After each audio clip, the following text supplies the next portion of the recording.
Do you consider this the best role you've ever had? Yes, obviously, by far, it's the best role that I've ever had, the best experience that I've ever had. I mean, every experience is different that you have, but this one, I think, will be my most special. The 90s produced films that forced viewers to confront subjects most cinema avoids, and studios buried nearly all of them. These are 9 dark, uncompromising movies, greenlit in moments of corporate ambition and abandon. When disappointing box office numbers came in from audiences who weren't ready for them, found them too bleak to really resonate with, or in some cases were simply too disturbing to watch again. Safe turned Julianne Moore into a serious dramatic actress through a performance so physically grueling, the crew became genuinely concerned for her well-being. Carol White is an affluent housewife living a sterile life in the San Fernando Valley who begins suffering inexplicable physical collapses, eventually joining a desert retreat for the chemically sensitive where she loses her identity to a New Age cult that blames the sick for their own illness.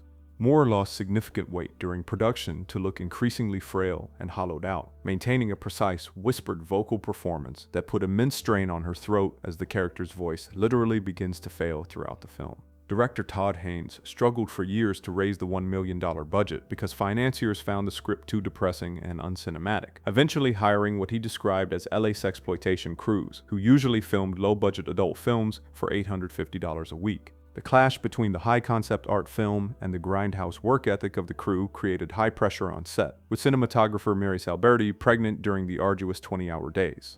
The film grossed a meager $512,000 at the domestic box office because audiences found the disease of the week subversion too harrowing to endure. Happiness sparked one of the biggest censorship battles of the 90s, when Universal forced its subsidiary October Films to drop the movie entirely after executives were repulsed by its frank discussions of pedophilia. The sprawling ensemble follows 3 sisters whose mundane New Jersey lives uncover a web of extreme sexual deviance, with the central conflict involving a respected psychiatrist who is secretly a serial child rapist.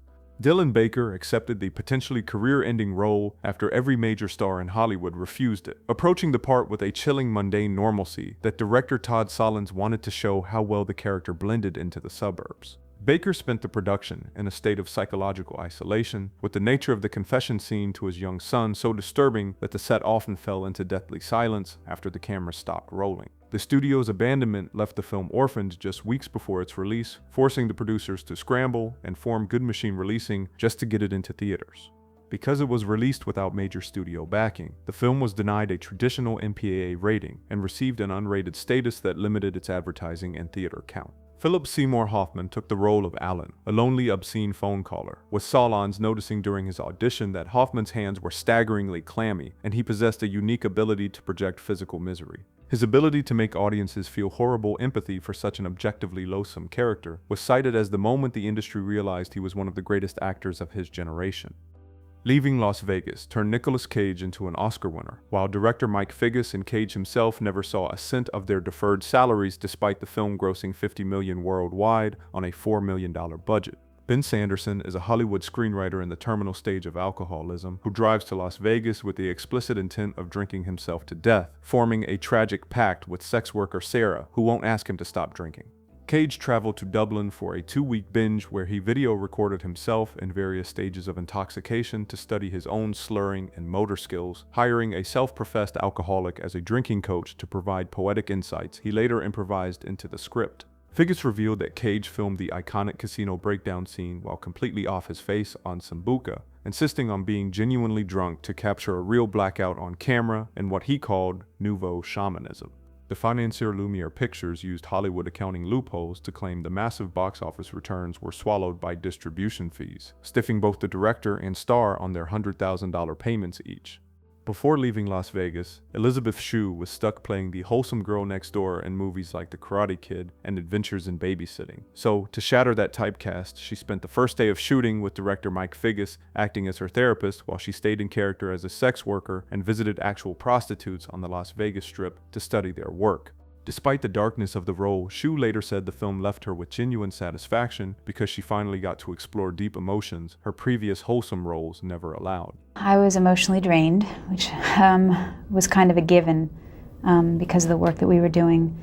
But there was also a kind of calmness that I felt each day because if you're that close to your emotions, there's a certain honesty that you're living each day.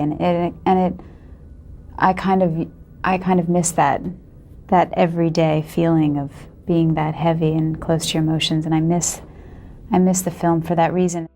The War Zone was Tim Roth's directorial debut, fueled by a secret he finally revealed during the 18-month promotional tour, disclosing that his own grandfather had been his abuser and that his father had also been a victim who failed to protect him. Tom is a 15-year-old who accidentally witnesses a sexual encounter between his 18-year-old sister and their father, trapped in a war zone of silence and psychological trauma. Roth pushed his actors to a breaking point to capture the shame and silence he remembered from his own youth, with Ray Winstone describing the experience as one of the most taxing of his career.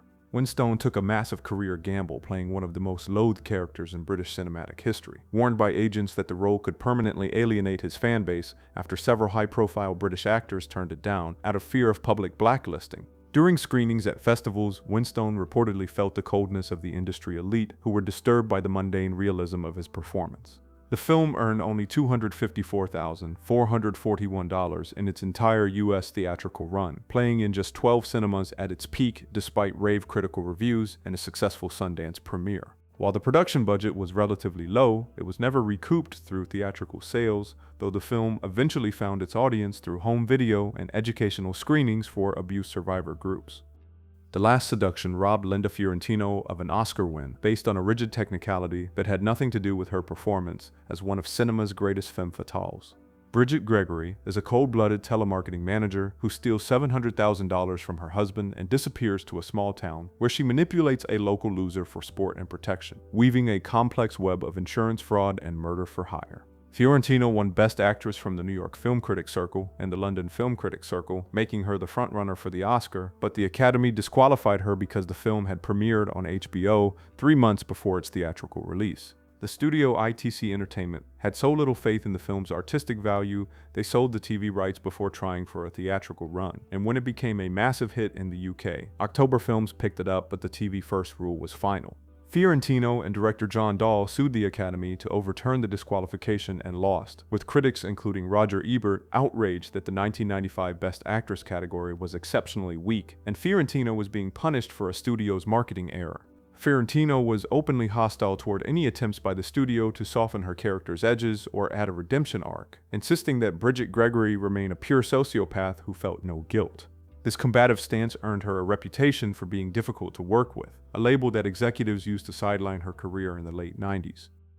Crash ignited one of the most famous feuds in Cannes history, when jury president Francis Ford Coppola was so physically repulsed by the film's clinical depiction of car crash fetishism that he reportedly campaigned against it receiving any recognition. James Ballard is a television producer whose detached marriage is awakened after surviving a head-on collision with Dr. Helen Remington, leading him into a secretive subculture of people who derive sexual pleasure from car crashes. The jury was so split they had to invent a brand new category, the Special Jury Prize for Originality, Daring, and Audacity, just to honor it over Coppola's objections, with Coppola breaking tradition by refusing to hand the trophy to David Cronenberg personally. Despite the high-profile scandal at Cannes, the film was a massive financial disaster, produced for approximately $10 million, but grossing a meager $3.3 million at the domestic box office.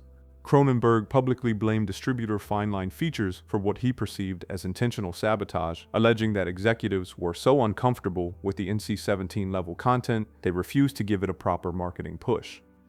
In the Company of Men launched Aaron Eckhart into the A-list on a micro-budget of just $25,000, though the role was a double-edged sword that led to years of villain typecasting. Chad and Howard are two bitter executives who propose a cruel game during a business trip, finding a vulnerable woman to shower with affection and then simultaneously dump her just to see her break.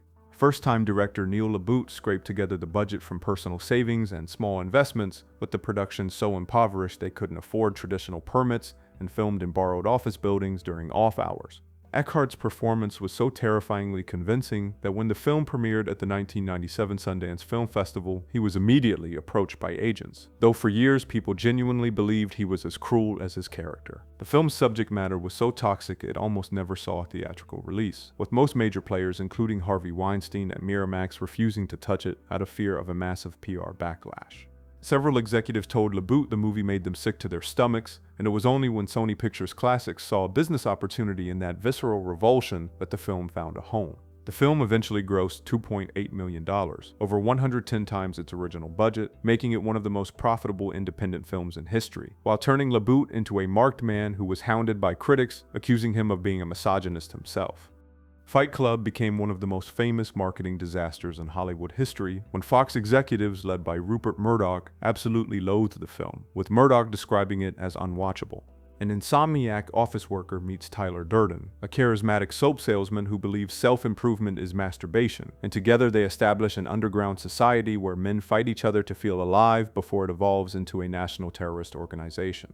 Brad Pitt went to a dentist to have his front teeth voluntarily chipped to give Tyler a more rugged look, feeling a perfect Hollywood smile would ruin the character's anarchist credibility. Both Pitt and Edward Norton underwent a grueling physical regimen that left them perpetually bruised and exhausted, with Norton losing significant weight to look like a hollowed-out corporate drone, while Pitt maintained a body fat percentage so low he was frequently lightheaded on set. The studio's marketing department decided to market it as a boneheaded action movie for wrestling fans, airing commercials during WWE matches that alienated the film's intended intellectual audience. The film cost $63 million to produce and grossed only $37 million domestically, leading to a massive financial write-off and the firing of Bill Mechanic, the Fox head who had championed the film against Murdoch's wishes. Fox originally bought the film rights to Chuck Palahniuk's novel for a measly $10,000 shortly after publication, but once Fincher and Pitt signed on, the budget skyrocketed. When the theatrical run failed, the film was written off as a total loss, but it achieved a legendary second life on DVD, becoming one of the most successful home video releases in history and moving into a profit of over $100 million within 18 months. American History 10 was a psychological war zone between first-time director Tony Kaye and New Line Cinema that ended with Kaye spending over $100,000 of his own money on full-page advertisements attacking the studio and Edward Norton. Derek Vineyard is a charismatic neo-Nazi gang leader who brutally kills 2 black men, serves 3 years in prison where encounters force him to confront his ideologies, then returns home to deprogram his younger brother from the white supremacist subculture he once championed. Kaye's original cut was 95 minutes and lacked the emotional redemption the studio wanted, leading him into a mania of public protest where he brought a priest, a rabbi, and a Buddhist monk to a meeting with executives to exorcise the production. Norton transformed into Derek by gaining 30 pounds of muscle in just 3 months while taking a $500,000 pay cut from his usual $1 million fee to help keep the budget at $20 million. When Kaye's cut was rejected, Norton took over the editing room himself, producing a version that was 24 minutes longer and focused more heavily on his own character's redemption arc, leaving Kaye so mortified he punched a wall and broke his hand. Kaye filed a $200 million lawsuit against New Line and the DGA, claiming they had raped his artistic vision, though the lawsuit was eventually dismissed in 2000, and the film went on to gross $23.9 million, barely breaking even after marketing costs.